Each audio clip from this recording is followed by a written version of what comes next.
ఇద్దరు ఫ్రెండ్స్ ఉంటారు, చాలా బెస్ట్ ఫ్రెండ్స్. అయితే వీళ్ళకి ఒక అలవాటు ఉంది ఏంటంటే ప్రతి వీకెండ్ అసలు వీళ్ళు ఒక లాటరీ టికెట్ కొంటారు. ఎప్పటిలాగా 10 days తర్వాత కనుక్కుంటారు. సో కనుక్కున్నాక ఎక్కడ లాటరీ టికెట్ కొన్నా అక్కడికి పోయి చూడాలి సరే అని చెప్పి స్టార్ట్ అయ్యి వెళ్ళిపోతుంది. పోయే దారిలో కాఫీ తాగమని చెప్పి కాఫీ తాగినాక ఒకటి బిల్ పేమెంట్ చేస్తాడు. బిల్ పేమెంట్ చేసిన అరే పోదాం మన టైం అవుతాం మనకు అని చెప్పి స్టార్ట్ అవుతాడు. స్టార్ట్ అయినాక అడిగిపోతాడు. అడిగి లాటరీకి వీళ్ళు తాగుతారు. ఎవడైతే కాఫీకి బిల్ కట్టి చూసినావా వాడి కాక ఇంకొని తాగుతారు.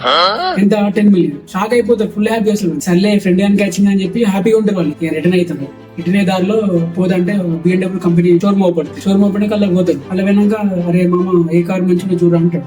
ఈ కార్ ఈ కార్ మస్తుందని అంటాడు. అన్న తర్వాత తీసుకుంటారు. 2 కార్లకు బిల్ పేమెంట్ చేస్తాడు. అప్పుడే అరే మామ నా కార్ బిల్ పేమెంట్ చేసినా అని మీరు అంటారు. అంటే అరే నువ్వు అక్కడ కాఫీ దగ్గర బిల్ పేమెంట్ చేసినావు కదా, ఇప్పుడు నీ కార్ దగ్గర బిల్ పేమెంట్ చేసినా మీరు అంటారు. అరే మా అమ్మ అప్పుడు కాఫీ తాగేటప్పుడు అది నువ్వు కట్టగలవు, ఇప్పుడు కారు ఉంటప్పుడు ఇది నేను కట్టగలను అంటాడు. ఇంకొకటి ఏంటంటే ఎగ్జాంపుల్ లో అసలు ఇది తీసుకోరా ఫ్రీగా అని కాకుండా ఆల్రెడీ ఒకటి పే చేసినావు, ఇక్కడ నేను పే చేస్తాను, నాకంటే ఏం తక్కువ కాదు అసలు అని చెప్తాను. చూసినా 2 levels 2 వాల్యూ సెల్ఫ్ రెస్పెక్ట్ తక్కువ కాకుండా చెప్తాను. నేనేమో నీకు ఇస్తున్నట్టు సూపర్ కదా, డౌన్ కాకుండా ఏ మాత్రం డౌన్ కాకుండా ఇందాక నువ్వు ఇచ్చినావు కదా ఇప్పుడు నేను ఇస్తాను అని చెప్తాను. అయినా మన ఇద్దరం సమానమే కదా, నేనేం గొప్పని కాదు అయినా చెప్తాను. నా ఫ్రెండ్ కింది పడిపోకుండా నీ ఇచ్చేవాడిని కాదు, నువ్వు తీసుకునేవాడిని కాదు అని చెప్తాను.